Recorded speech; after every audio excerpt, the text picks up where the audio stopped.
Du côté de l'opposition, ils ont tous voté contre. Du côté de la majorité, ils ont tous voté pour, malgré certaines réticences. Cette taxe n'est ni équitable ni progressive. Elle ne permet pas la participation de chacun à proportion de ses facultés respectives.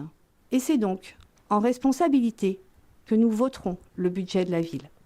Alors, en 2023, la part communale de la taxe foncière à Grenoble augmentera de 25%.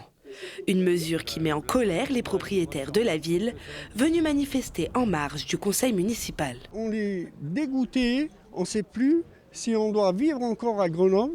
Qu'on augmente 30% mes impôts pour une ville dans cet état, c'est absolument injustifié et ça témoigne d'une grande incapacité de gestion de la ville.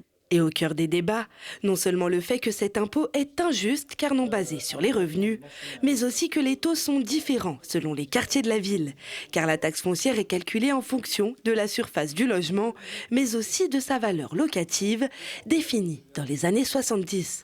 Les propriétaires du centre-ville ont une taxe foncière au mètre carré moins élevée que ceux du sud de Grenoble. Elle est inversement proportionnelle au prix de l'immobilier. Les propriétaires en situation précaire vont se retrouver à se renforcer dans la précarité. Et durant le conseil, les élus de l'opposition ont à plusieurs reprises accusé le maire Éric Piolle d'incohérence dans ses discours. Je vous rappelle qu'au moment de la baisse des APL, rappelez-vous les 5 € par mois d'APL qu'on avait supprimés, qui était une erreur et je l'avais reconnu déjà à l'époque.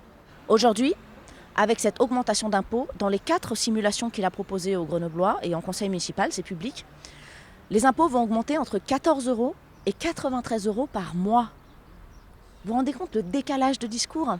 Et les professionnels n'ont pas été oubliés dans le débat. Ça va être directement impacté sur nos commerçants de centre-ville, qui sont en concurrence aujourd'hui avec Internet, qui sont en concurrence avec les centres commerciaux de périphérie, et c'est un nouveau caillou dans leurs pieds.